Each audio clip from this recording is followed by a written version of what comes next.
പുതിയൊരു വീഡിയോയിലേക്ക് എല്ലാവർക്കും സ്വാഗതം. ഈ വീഡിയോയിൽ നിങ്ങളെ പരിചയപ്പെടുത്തുന്നത് വളരെയധികം പ്രത്യേകതകളുള്ള ഒരു ചെടിയാണ്. ബ്രോമീലിയാഡ്സ് എന്നാണ് ആ ചെടിയുടെ പേര്. ചില പൂക്കൾ ടോർച്ചിൻ്റെ രൂപത്തിലും മറ്റു ചിലത് മാച്ച് സ്റ്റിക്കിൻ്റെ രൂപത്തിലും അങ്ങനെ പലതരത്തിലുള്ള പൂക്കൾ ഇവയിൽ കാണുന്നുണ്ട്. ഇനി നമുക്ക് ചില ബ്രോമീലിയാഡ്സ് വെറൈറ്റീസ് പരിചയപ്പെടാം.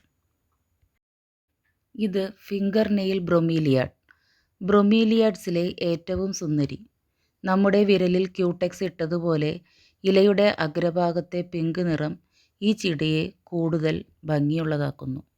ഇത് ഗുസ്മാനിയ. ഈ ചെടിയിൽ പൂക്കൾ വിരിഞ്ഞാൽ അത് ഏകദേശം 6 മാസത്തോളം നിൽക്കും. അടുത്തത് സ്പാനിഷ് മോസ്. എയർ പ്ലാന്റായ ഈ ചെടിയും ബ്രോമീലിയാഡ്സിൽ പെടുന്നതാണ്. ഇത് ഓർണമെൻ്റൽ പൈനാപ്പിൾ. ഇതിനെ ഫാൻസി പൈനാപ്പിൾ എന്നും പറയും. ഈ ചെടിയിൽ ഒരു ചെറിയ പൈനാപ്പിൾ ഉണ്ടായിരിക്കും. അടുത്തത് ക്രിപ്റ്റാന്തസ്. പാമ്പിൻ്റെ തൊലി പോലെയുള്ള ഇലകളാണ് ഈ ചെടിക്കുള്ളത്.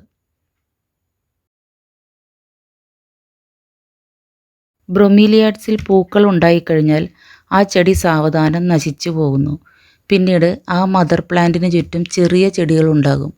ആ ചെടികൾ ഒരുവിധം വലുതായാൽ നമുക്ക് മാറ്റി നടാവുന്നതാണ്. ഇത് എൻ്റെ കയ്യിലുള്ള ബ്രോമീലിയാഡാണ്. ഈ ചട്ടിയിൽ അഗ്ലോണിമയും ബ്രോമീലിയാഡും ഒന്നിച്ചാണ് വളർന്നു നിൽക്കുന്നത്.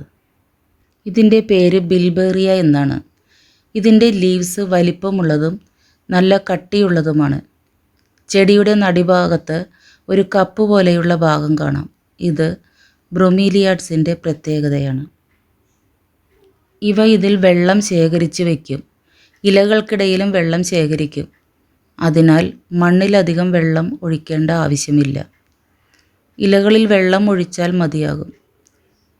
വെള്ളം ഒഴിക്കുമ്പോൾ കപ്പിൽ ധാരാളം വെള്ളം ഒഴിക്കണം. അല്ലെങ്കിൽ വെള്ളം കെട്ടിക്കിടന്ന് കൊതുകുകൾ പെരുകാൻ സാധ്യതയുണ്ട്.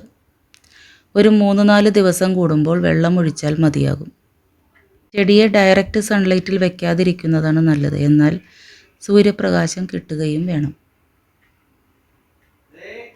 ഈ ചെടി ഒരു എപ്പിഫൈറ്റ് ആയതിനാൽ പോട്ടിംഗ് മിക്സ് നമുക്ക് ഓർക്കിഡിന് കൊടുക്കുന്നത് പോലെ മതി. മരത്തിലും നമുക്ക് ഇവയെ വളർത്താം. പോട്ടിംഗ് മിക്സിൽ കുറച്ച് കല്ലുകൾ, കൊക്കോ ചിപ്സ്, കരി, കുറച്ച് മണ്ണ് എന്നിവ മാത്രം മതി. ചെടിയിൽ വേരുകൾ കുറവായതിനാൽ മണ്ണിൻ്റെ ആവശ്യം അധികമില്ല. ഈ ചട്ടിയിൽ നിന്നും കിട്ടിയ പുതിയ ബ്രോമീലിയാഡ്സ് ആണ് ഇവയെല്ലാം. ഇത്രയുമൊക്കെയാണ് ബ്രോമീലിയാഡ്സിനെ കുറിച്ചുള്ള വിശേഷങ്ങൾ.